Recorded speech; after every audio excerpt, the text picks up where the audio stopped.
Hello, my name is Rob Klein. Last summer in a YouTube video I warned that then-candidate Obama was no mere liberal Democrat.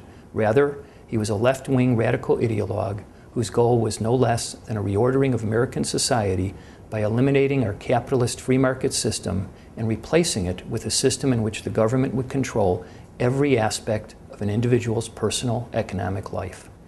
The discussion that follows is not one that pits liberals against conservatives, nor is it an issue of Republicans versus Democrats.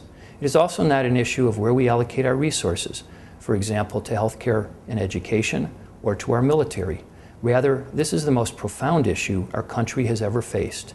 The issue being whether, as a nation, we eliminate the economic system under which we have grown and prospered for over 300 years. Over the next few minutes, I will connect the dots of President Obama's grand plan. President Obama will accomplish his goal of nationalizing our economy through a four-point scheme. First, through the passage of numerous employment laws, which, although seemingly disparate and unrelated on their face, in fact have a common thread, which is to dramatically flatten wages throughout our economy. Second, by eliminating taxation on over one-half the populace, resulting in majority ballot box support for perpetual massive government spending paid by others and redistribution of tax receipts to them. Third, by increasing taxes to a high enough level to create a strong disincentive to anyone who would otherwise risk capital to start a private enterprise. As incredible as this seems, this is President Obama's goal because it plays into the fourth prong of his program, which is to have the government fill in the resulting gap with public spending such that private enterprise will be either under direct control of the federal government or will be producing products at the behest of or for the government.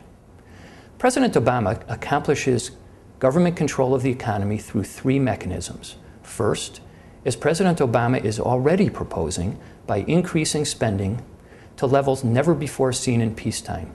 Under President Obama's initial budget, the federal government will become 27 to 35% of the economy depending on GDP. This means that 1 out of every 3 or 4 products and services produced by the private sector will be produced at the behest of the federal government, not the free market.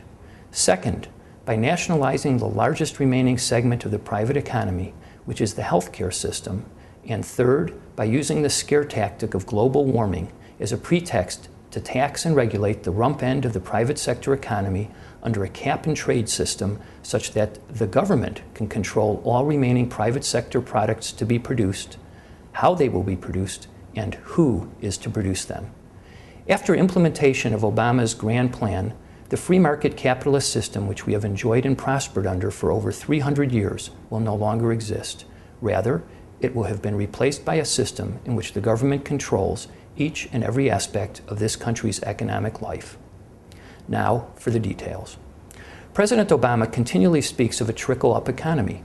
This is the very definition of communism. For the most fundamental tenet of communism is that the workers themselves would replace their bosses and create a utopian society in which benefits trickle up for all. This is the opposite of capitalism, which is a trickle-down system. Under capitalism, an individual starts a business. If successful, the products and services created trickle down to society's benefit. Further, that individual is able to trickle down employment by hiring workers. As the business grows, more workers are added, wages and benefits are improved, and the products and services are also improved, thus benefiting all through capitalism's trickle-down concept. In order to achieve a trickle-up economy, President Obama proposes enacting laws that would dramatically flatten wages throughout the American economy, such that all workers would essentially be earning the same as all other workers. On their face, each of these proposed laws appears to promote a different end. However, they have a common result, which would be a flattening of wages throughout the economy. One of the tricks that President Obama employs is in misnaming each of these laws such that they sound fair on their face. For example, President Obama strongly supports a law called the Employee Free Choice Act. This is a law that would effectively eliminate the right of workers to vote in a secret ballot election to determine whether or not they wish to be unionized.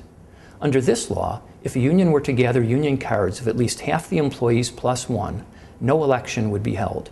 So rather than promote free choice, this law effectively bans free choice by removing employees' right to decide in secret whether they wish to be unionized. Were this law to be enacted, unionization would dramatically increase across the United States. One of the reasons President Obama supports this law is that it would also result in a dramatic flattening of wages. For in a union environment, all employees are paid the same. It does not matter whether you have more skill and ability than your co-worker, how long you've been with the company, or how hard you work. In a union, everyone gets paid the same for doing the same work. Another law that President Obama strongly supports is a law titled the Paycheck Fairness Act. Under current law, a man and a woman can be paid different wages for a job as long as the differential is based on any reason other than gender, such as the quality of their production, the quantity of their production, their skill, ability, knowledge, training, efficiency, seniority, or any other reason, as long as it's not their gender. President Obama proposes ending this concept and replacing it with one in which an employer would only be able to pay different wages based on bona fide factors, and those factors could be overcome. Most important, however, is that this law would provide for unlimited punitive damages. $3 million for a hot cup of coffee at McDonald's, or whatever else a jury might award. Small employers survive by the skin of their teeth. They don't have the luxury of having large human resource departments, and sometimes not even any human resource employee. They don't have the luxury of being able to afford scores of outside consultants to help them navigate through our difficult and complex laws.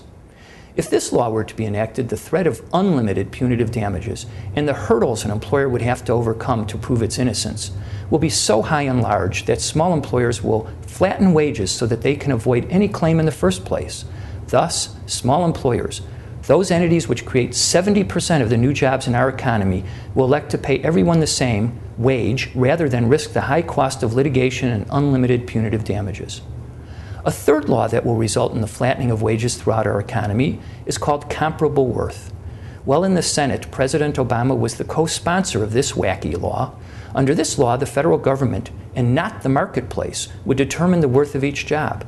For under this law, the federal government will compare unrelated jobs, and if, in the federal government's view, those unrelated jobs are comparable in worth, then they must be paid the same. So let's say a company employs a machinist in its plant and a receptionist up front to greet its customers. The government can decide that the receptionist is just as important as the machinist, since a receptionist is the front line in dealing with customers. Of course, in real life, anyone can be a receptionist, but you need special training and skills to be a machinist.